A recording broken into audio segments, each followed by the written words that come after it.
曾经带领人类抗击恶魔种的骑士王姬白，却被命运开了个巨大的玩笑，变成了恶魔种的小萝莉白姬。如今的他不以吸血鬼自居，也不再是骑士王，只是个逃离了吸血鬼女王的掌控，继续在人类城邦里追寻自由与意义的怪物罢了。而命运的齿轮从他沦为吸血鬼时便已悄然转动。曾经的老熟人如今已是萌新骑士们的导师。导师曼达见这个皮套人的身手不错，想交个朋友。他从姬白的言行举止分析到对方一定也是骑士，那双方就以骑士道决斗一番，以武会友，岂不美哉？然而姬白最怕的就是自己身份的败露，变成恶魔种的他没资格以骑士身份和曼达决斗了，随便找个理由就想搪塞过去。然而曼达这个狡诈男人自然为达目的誓不罢休，一声说我失礼了，便背后突刺过来。姬白理都懒得理这中年男人，这种空有技巧而余力不足的中年突刺，姬白活动下脑袋便轻松躲过，紧随而至的屌劈虽然犀利，但却依旧不被放在眼里。身着沉重的皮套，却以灵活的身法一咕噜窜出去。有这等身手实力，起码也得和曼达相当了。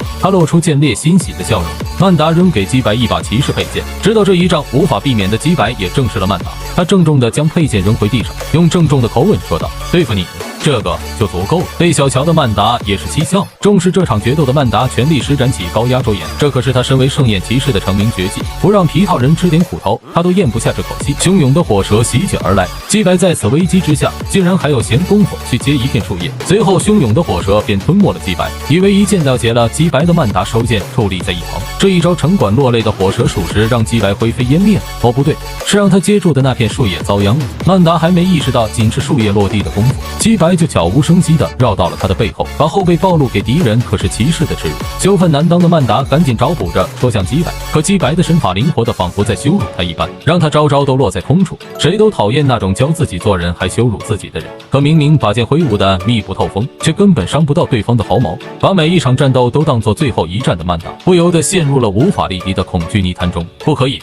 我不可以输，输掉的话就会像那位一样。曼达不由得回忆起自己的老师，那位人生的信标。趁他一瞬分神，姬白一把摁住他的关节，对着脆弱的神经用力一拧。曼达只觉得手腕一痛，佩剑便脱手而出，掉落在老师的手里。对决的时候分心可是会送命的。姬白下意识地讲出了那句经常训诫曼达的话语，一说出口，姬白就后悔了，得赶紧想办法招补。他吊儿郎当将曼达的佩剑一扔，用从前完全不会的小混混语气吐槽曼达：“老头子体力不好就别学人家决斗，免得人家还骂我欺负老弱病残呢。”一旁的曼达弟子还讽刺姬白给曼达找回场子，但被曼达及时制止。